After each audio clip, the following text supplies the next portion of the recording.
Hello and welcome to Murphy's Garden, and you join me today surrounded by weeds and a rather lovely poppy. But the reason I'm here, this was our old vegetable patch, and since we moved the vegetable patch up to there, it's been a bit of a dumping ground for plants and things where we bring things on. Last year we had intended to do something with it, and Olivia did a design for it, and we cleared it all ready to do something and put the plans into place.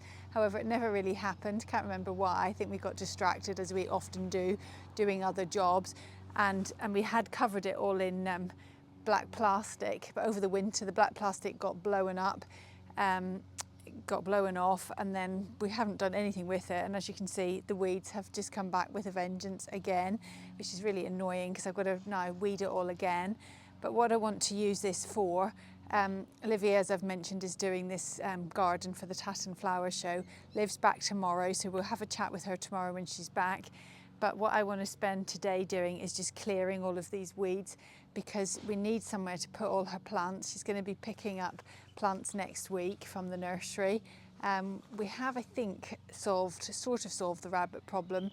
I don't think they're getting in. However, we did have a few remaining rabbits that were then stuck in the garden. We caught one, did a little reel on that, and we have caught another one since that. So I think there's certainly not as many rabbits. There may be one or two left, but on the whole I think we're quite rabbit free. However, we don't want to take any chances, so we're going to use this area and we'll put some fencing up or netting or something so nothing can get in here, and this will be our protected zone.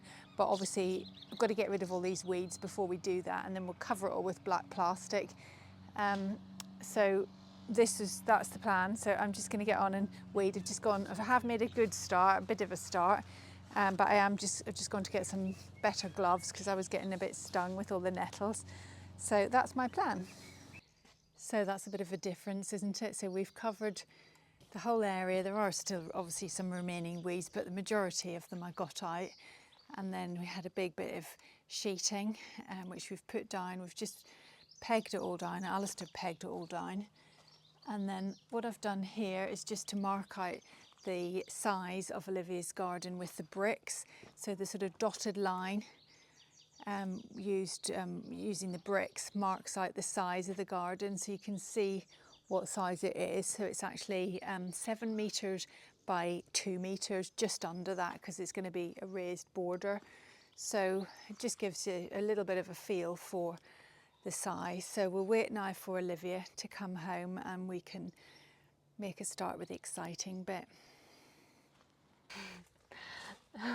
Hello, we're off to Bluebell Cottage Nurseries to go and collect 71 plants for my garden at Tatton.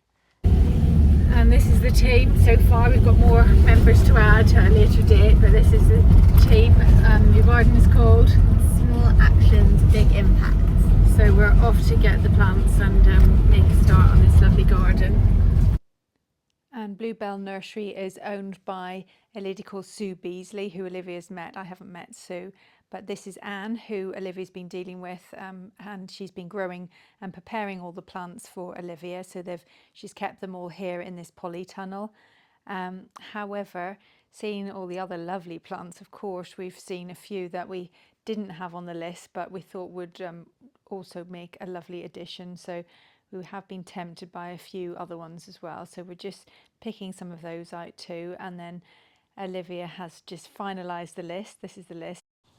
Hello, we're here at Bluebell Cottage Gardens now, and we've just collected all the plants and put them all onto the van. So we're going to cover them and then take them back home and hope that they don't blow over in the wind or get snapped or anything. But yeah, it's very exciting. We now need to go and plant them all, we'll lay them all out in the garden around the side to make sure that they're all going to be okay, and look after them until it's ready for the show. But first, I would like to look around this beautiful garden. It's absolutely stunning. So we'll just have a quick whiz around the garden before we head back. And this is Sue's lovely moon arch.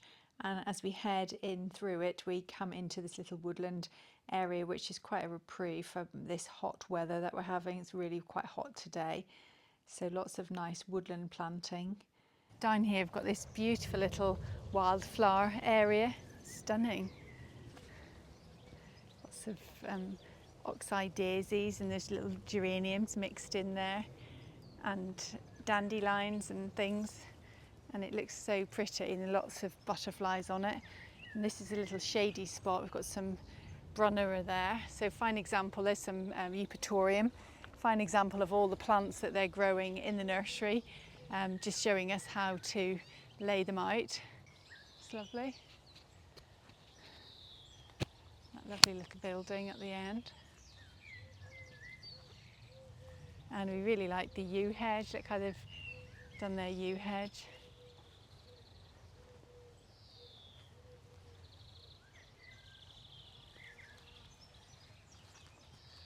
Phlomis. Geraniums. Strantia. Lots of nice grasses. The importance of grasses to add movement to the garden is evident here.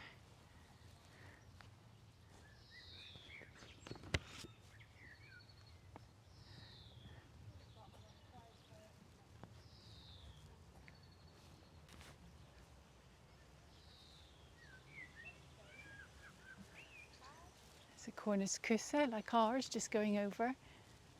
Starting to go over a little bit.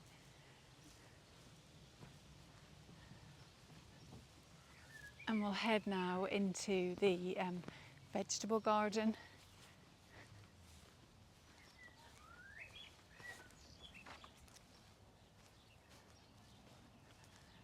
Monk's Hood there.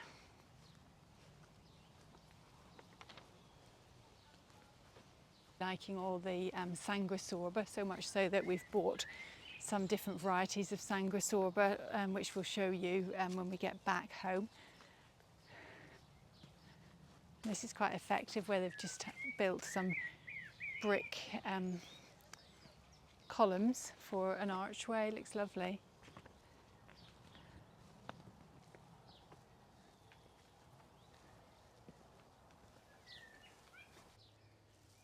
So this lovely little kind of arbour, if we just look at it in a bit more detail, so it's just 4 brick columns, and then on top they've just used sleepers. So it's a really effective way of creating an archway. It looks really, really lovely.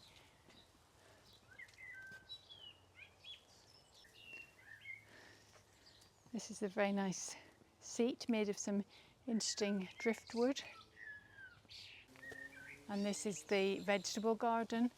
So similar to what Alistair's created for me at home. It's looking quite similar to that, and it's lovely. We've got this moon arch, which is very effective, and that goes into the woodland garden.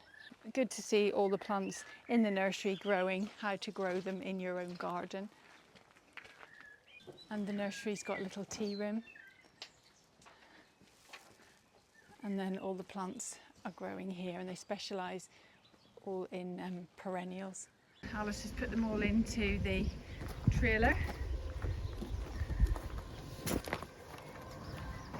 Little peek under, sneak peek, just so we get them home safely without them getting blown about too much. So we just were offloading the trailer, and Olivia noticed a little rabbit, and it ran out of here, and this is a point that we didn't notice, that there was a little hole there, so I've just bricked it up, and hopefully they can't get in now. Hello, and you join me in the shed with my daughter Olivia. Hello. Who's here. She's back from university, and so just thought it'd be nice to catch up with her and just find out a little bit more about this garden that she's designing for the Tatton Flower Show. So probably the first question is, why did you want to do it? Well, I've always been really interested in the whole show aspect of horticulture, and we went to our first RHS Chelsea back in, I think it was 2019, around COVID. It was the one that was in September, and it was absolutely incredible. It was completely life-changing, and it was a whole other world that we'd never really experienced. And then after that we went to Tatton, and we've been going to both of those for about 3 or 4 years now, and you went to Malvern. So I think compared to Chelsea, Tatton features quite a lot of young designers, so it's a really good place to kind of see up and coming talent and to see who has kind of just graduated and is kind of going into landscape architecture and horticulture. So it's quite exciting. Chelsea sometimes can seem quite a bit too aspirational, yeah, whereas Tatton's a bit more achievable, and it's also a really good place to talk to young designers and to get a bit of inspiration. Some of the students are from your university, some of the older students. Yeah, so it's quite nice to see them as well and to see what they've gone on to do. Yeah, it's nice to talk to. So the process of designing a show garden, what's the kind of lead time on it in terms of timing? When did you apply to do a garden? Well, it was a bit, even though I had in my mind that I wanted to do it for a really long time, because I was balancing uni work as well, at the back of my mind I was thinking, I don't know how achievable this is going to be. So I did kind of end up leaving it to the last minute. The deadline for the long border category, which is what I'm doing, was in, I think it was early February. I think they depending on what category you're going into. But I spent Christmas and then all of January doing my design and kind of thinking about the planting and things like that and the brief that I wanted to do. So then you have to submit a design and like all of the requirements and things like that. And then you don't get approved until March, I think. And then you're in like constant communication with the RHS. You get given a mentor who helps you with your like planting. If you need any changes, you get feedback on your design, which is really good. And yeah, it's a good process. They're really good at communicating with you if you've got any questions. And they're really quick to come back. I mean, other gardens like Chelsea are probably bigger gardens. Yeah. It's a longer process, isn't Yeah, it? definitely. I think Chelsea's a few years ahead, isn't it? Yeah. So it's a good one to start on. So the category that Olivia is doing is the long border, as she said, which is, what's the size of the border? It's 7 by 2 meters.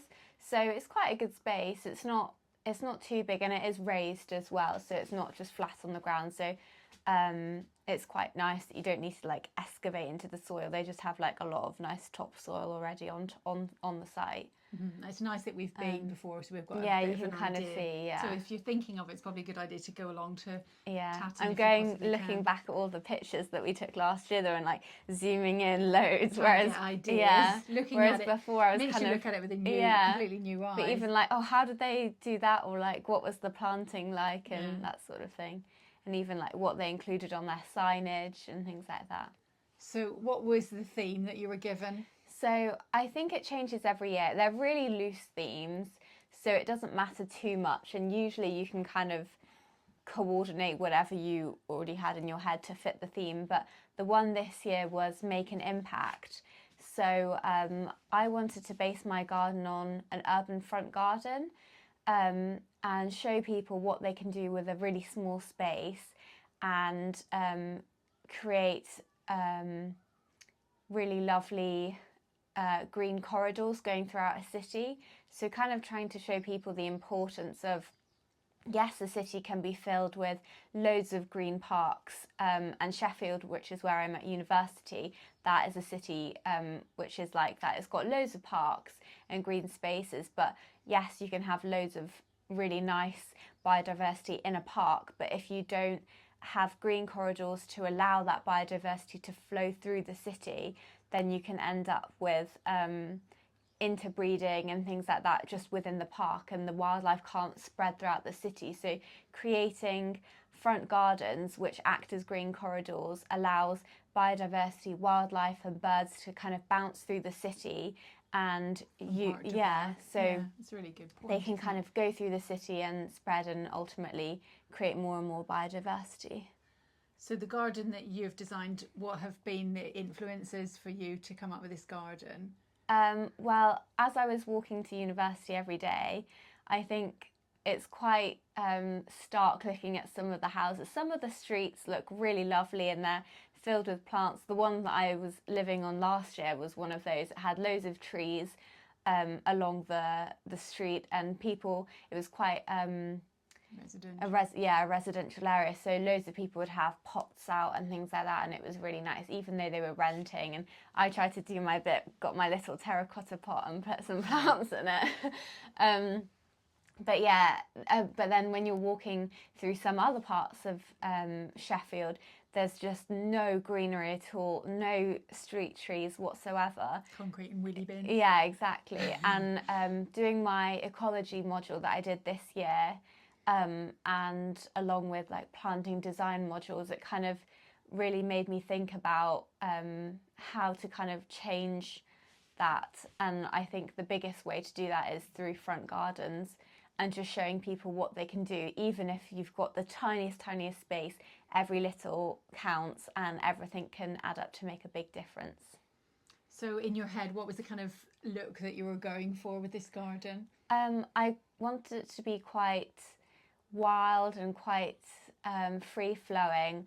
I didn't want to use loads of new materials, so I've used quite a lot of reclaimed bricks, and we've got like kind of paving that we're going to use on our own front garden, so it's kind of a good connection that way. Luckily we hadn't got around to it. Yeah. We've had it for several years. Yeah.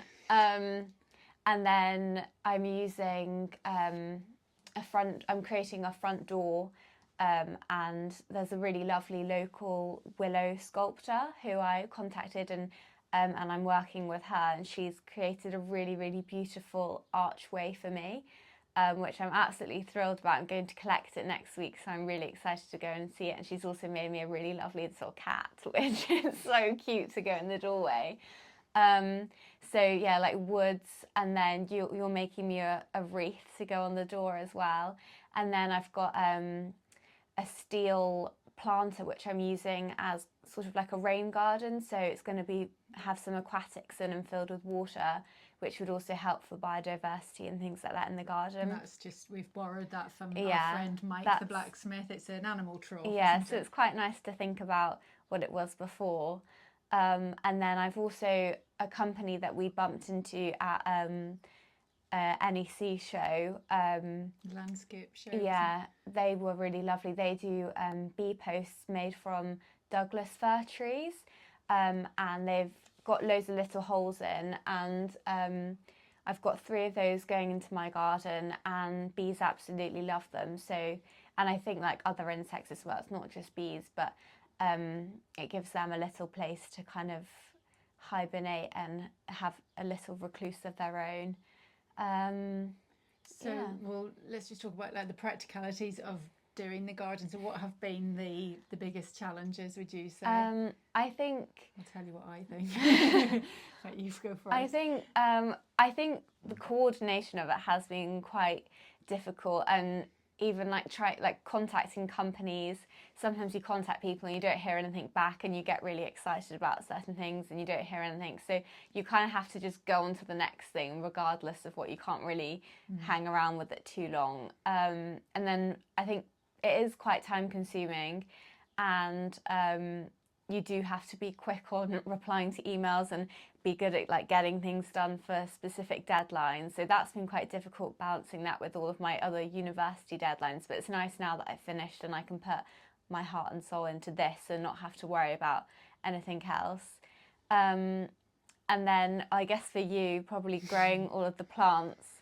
I think trying to get things to flower at a certain time is quite challenging when the weather, weather, I cut everything back because I thought I don't want it to flower yet, and then I cut everything back, and then it went very cold, and then I panicked that it wasn't. But I think, fingers crossed, I think it's all looking quite good, isn't it? Yeah, it's looking really good. I think that's the thing as well. You sometimes have a vision in your head of what you want the planting to be like, but you have to remember it's for a really specific time period in July. So is it going to be flowering? Is it going to be big enough? Is it going to be feasible? Is it going to look nice? You have to be prepared to compromise and swap out even things. If I really wanted to have GMs in my garden, but they're not gonna be flowering, and you can cut them and try and get them to repeat flower, but so it's maybe choosing something that's perhaps orange and then trying to find a replacement. Yeah, exactly. I think the other issue I've probably encountered is my tree. So the tree I'm getting for my garden is a Crataegus persimilis prunifolia, which is a variety of hawthorn, and it's got quite long points on it. What are they called? Thorns. Yeah.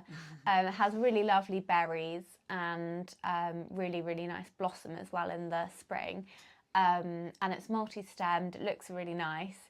So we found an initial tree supplier, and it was all going to go ahead. We were kind of about to buy it. Looked really good. And then they contacted us to say that it had leaf spot, and because I was of all the wet weather. yeah, It's and very wet. initially I was thinking, oh, that's okay, you know, well, we'll get a different one, because they had quite a few, and then they came back and said all of that variety all has leaf spot, which is really lovely that they told us, because we could have quite easily bought it and then it would have turned been up. fine if it was for your own garden, but for a show garden, we then contacted the RHS and they said no, you would be marked down on that. So it's things like that as well. Plant health is a really big thing.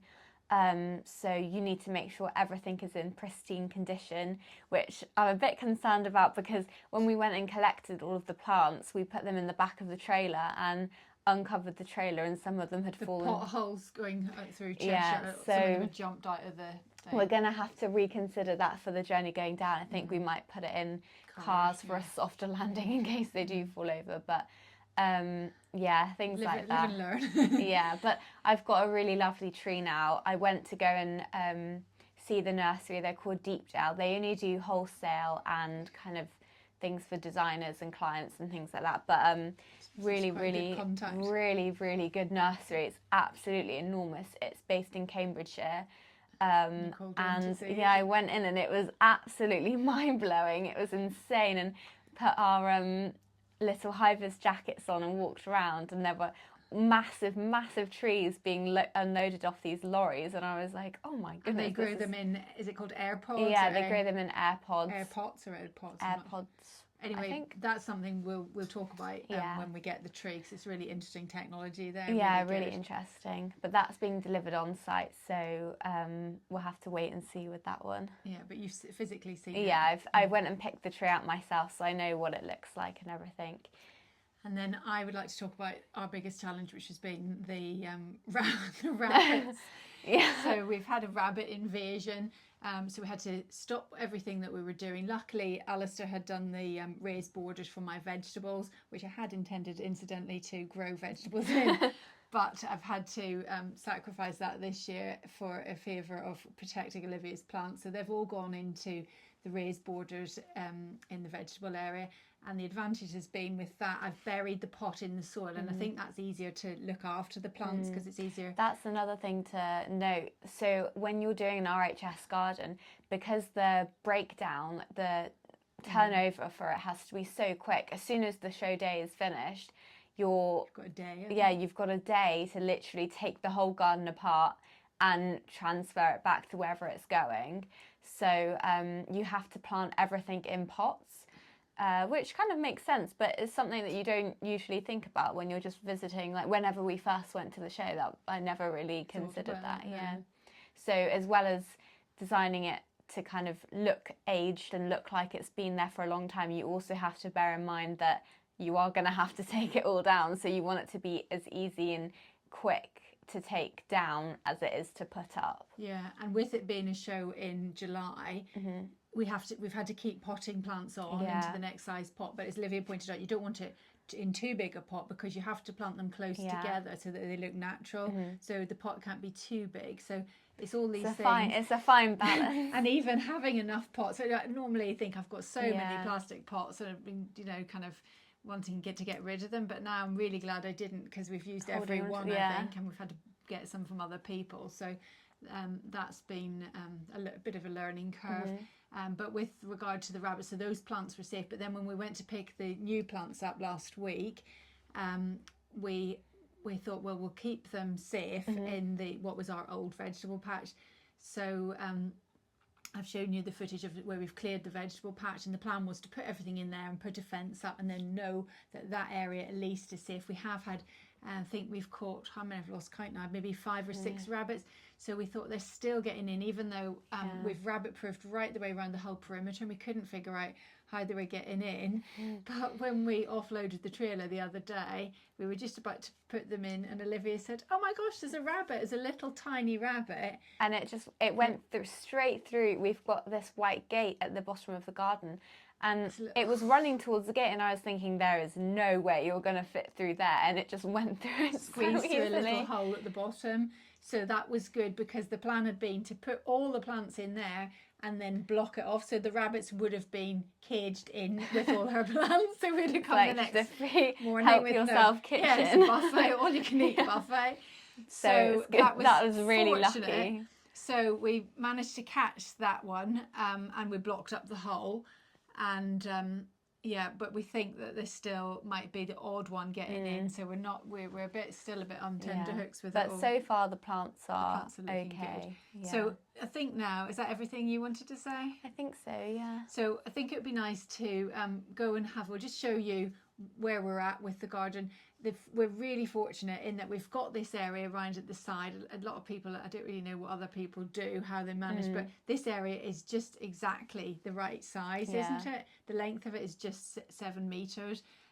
So although in hindsight, we should have leveled the area a bit, because it's a bit wobbly, but anyway, it's not a big problem. But we're going to play around with the path. She wants to get the path so that we know exactly how it's going to go down.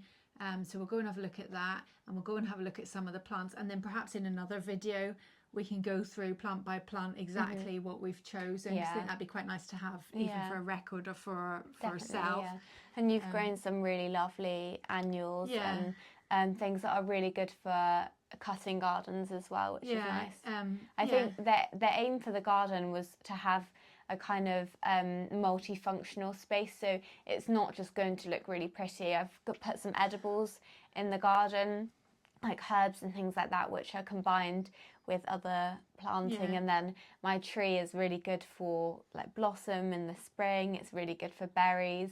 So yeah, it's trying to be a bit multifunctional.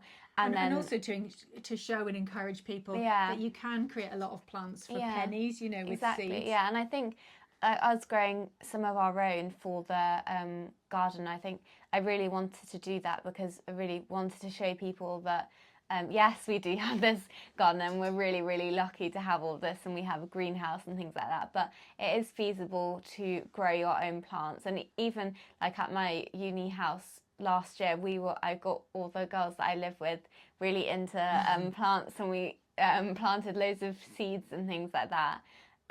So it's just about doing your bit and doing whatever you can to brighten up a front garden and just create a bit of biodiversity, no matter how small. It could even just be a little pot, or I don't know, just like a little water tank with a few aquatics in. Even like all these little, we've been doing all these little plants and things, haven't we? And I think that was inspired by the Urban Show, wasn't it? Definitely. Where we're trying it. Well, it's my bit of coriander in the tin. Nice.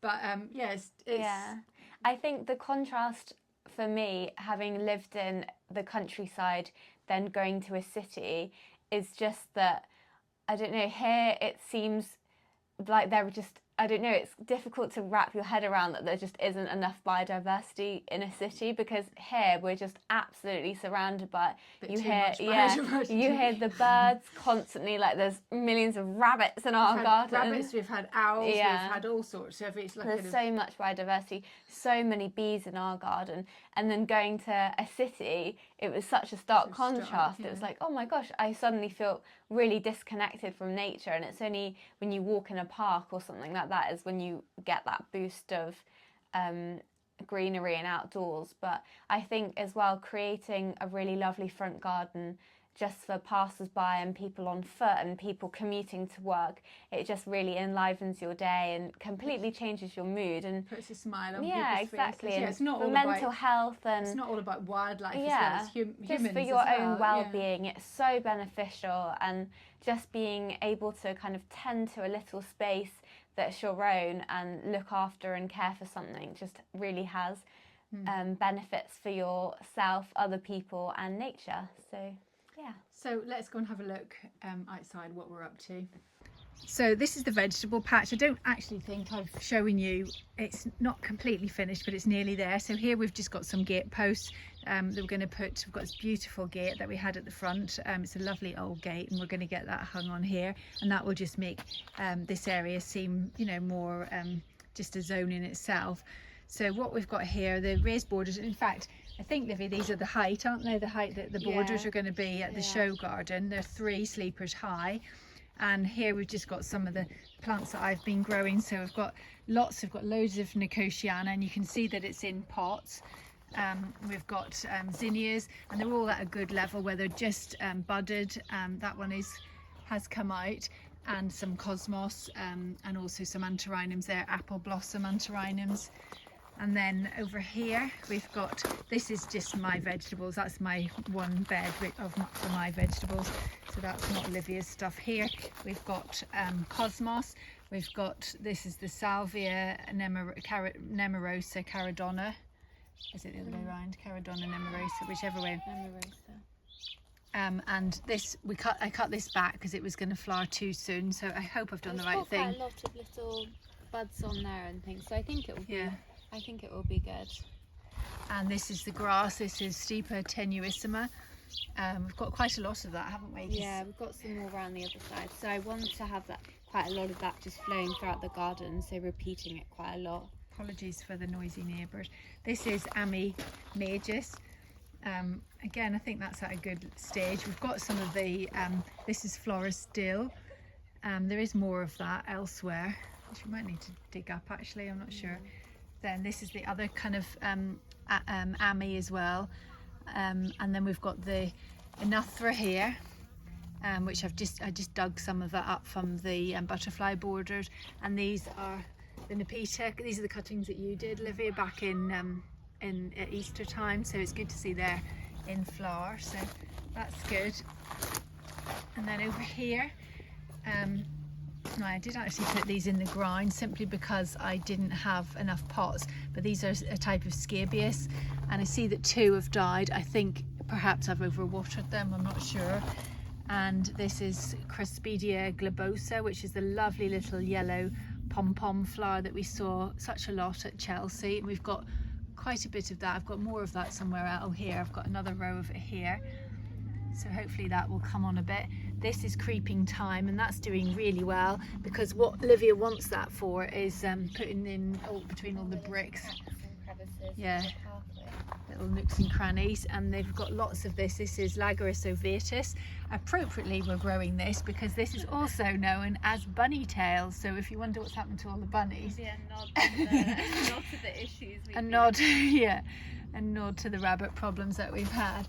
And now this is purple vine bell, which is a beautiful plant, but I just don't know whether it's going to get big enough in time. We've only got really, another 3 weeks, 2 weeks, so I don't think we'll be able to use that. But the idea with that was going to grow around the door. I can still put it in, but it can just be we might get a clematis to go round fully. Yeah, you might need to, we should feed that, give it a little boost, try and encourage it. Then here, these are all the plants that I was growing for cut flower gardens, really. It wasn't necessarily growing for Olivia's garden, but as it's doing so well, I think you would like it, wouldn't you?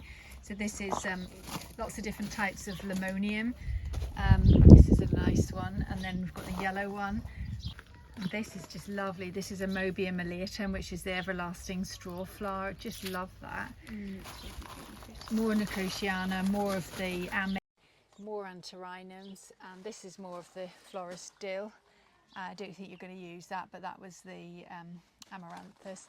And these are the rest of the, just incidentally, these are the rest of the cut flowers that we've been growing. And after them initially being eaten off by the rabbits, actually the rabbits may have done me a favour, because I think they've given everything a Chelsea chop, and it's made everything grow with lots and lots of stems. So I think it's all doing quite well. But if there's anything else Olivia wants, you could perhaps dig up some and pop them on. There's more of that Craspedia globosa there. And the amaranthus I've been using, I've been drying some of that because we might use that on the wreath. So we'll go now down to the old vegetable patch. Incidentally, that looks a bit ugly there because that's going to have a little step down to this part, and we do need to put pink gravel on here as well. So this is the greenhouse. This is where it's all happening. It's a bit of a chaotic mess, but here we've got some more plants kind of sitting around. Whether they're needed or whether they're not, I don't know, but we've bought these. These are some Pittosporum. These are Toberum nanum, something like that. Then we've got there's some grasses here. I'm not sure if they'll be ready or not, but they're there. It's a type of Malika. We've got some tomato plants that Olivia may use. That's a little, did you want that rose? Yeah, I think so. A little delicate little rose. It's called the Fairy. Some more grasses there. This was the, this is the Echinacea white swan that I've been growing, but that won't be ready, but I want that for my big borders. Here we've got this lovely hydrangea, which was called Mistletoe. We've got a lovely dahlia there, which I keep deadheading. That's not a great example of a tomato, it's got leaf curl, but we've got some herbs under there.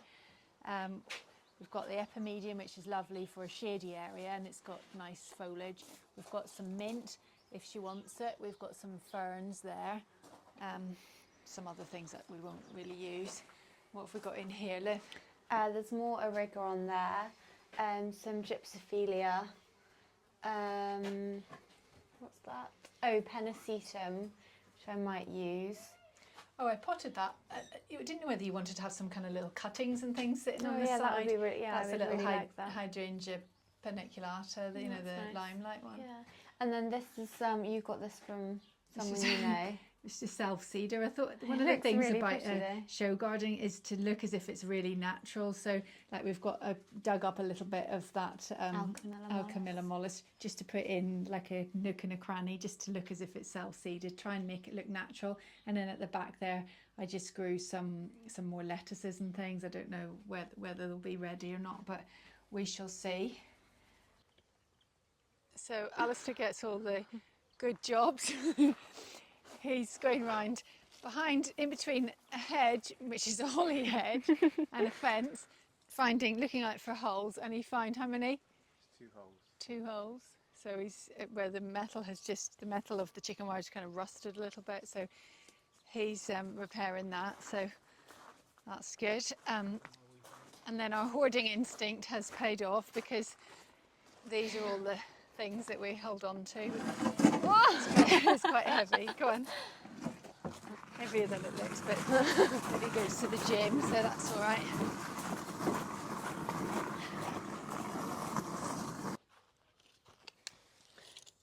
What do you reckon? Spot on? 80. The door's what? 1 metre. Do you want it wider or do you want it? The door's going to be open onto it, is it? Huh? Is the door going to be open onto the No, tiles? it's open the other way. Oh, opening. No, a door opens outwards. That's what Daddy told me off for doing. Oh. The door opens inwards anyway. The front door. Oh, yeah, it does, you're right. He said not to. He Oh, said do it the yeah. other way. It's there. We're not Do you that want far to make off. it a bit wider then? Yeah. Actually, no, I don't, because look, that's Yeah. 1 metre like that. Okay, fine. No, that's perfect. Okay. So yeah, we should have smoothed down the soil before we put the cover on. We didn't think of that. So it's putting the bricks on a little bit wibbly wobbly, but never mind, you get the gist. Oh, I think that's going to be perfect. Oh, wow. And then the rope edging. Yeah, that's literally perfect. Almost like we measured it. Must have a good eye.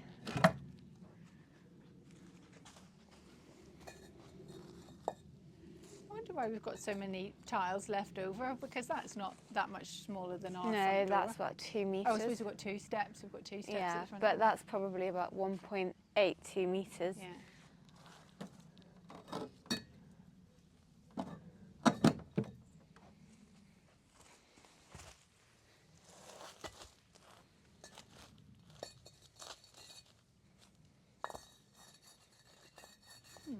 Oh, it's lovely. Nice and uneven.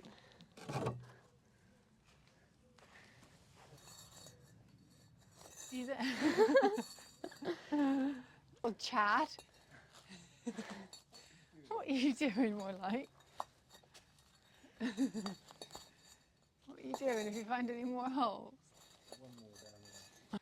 So we just did the path and then we realised it wasn't in the middle, so we've had to redo it. So the garden, as I said, starts here where this edge is, and it runs right the way down to that red brick at the very, very end. So it's actually a little bit bigger than this area. You're right, Livy. Yeah, it's just so wobbly every time I... You could could you put a brick either side of it to hold it? Oh right, no, don't let go of it. So we brought all of the bigger plants down, not the ones growing in the vegetable patch, but all the bigger ones. Quite an interesting process. When I've gardened in the past, I've always had like little plants that I've brought on from quite small plants. I've never done this where you've got all the plants and it's just a case of laying it out. Really fun process, really quite enjoyable. And Alistair came along, we all chipped in and gave our opinion on things, but Olivia's pretty good at all this. She's got that artistic flair that I don't really have, so she knows what she wants, so very much leaving it up to her.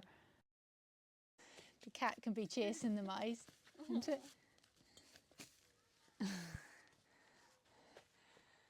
So we've had a good little play around with some of the plants. We've got obviously a lot more still in the vegetable patch, but it's nice just to get a feel, isn't it? Yeah.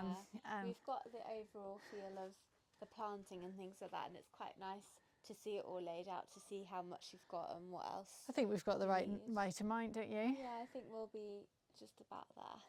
And I think obviously the tree's not in place yet, so you've got to imagine a bit of height here. So also my archway as well. Oh yeah, the archway. So yeah, it's coming together really nicely. I'm really pleased with it. And final finishing touch is this little snail. We thought the hosta's got a little bit of leaf damage from the snails, so I thought if we put a snail underneath it, then Could be our excuse. we might get away with it. So thank you very much for watching. Don't forget to like and subscribe and come and watch us in the next video. I'm not sure what that will be. We might be talking about the individual plants, but we'll see. We've got lots to do, and certainly watch the garden going in, which will be quite exciting. So thanks again and see you in the next one. Bye for now.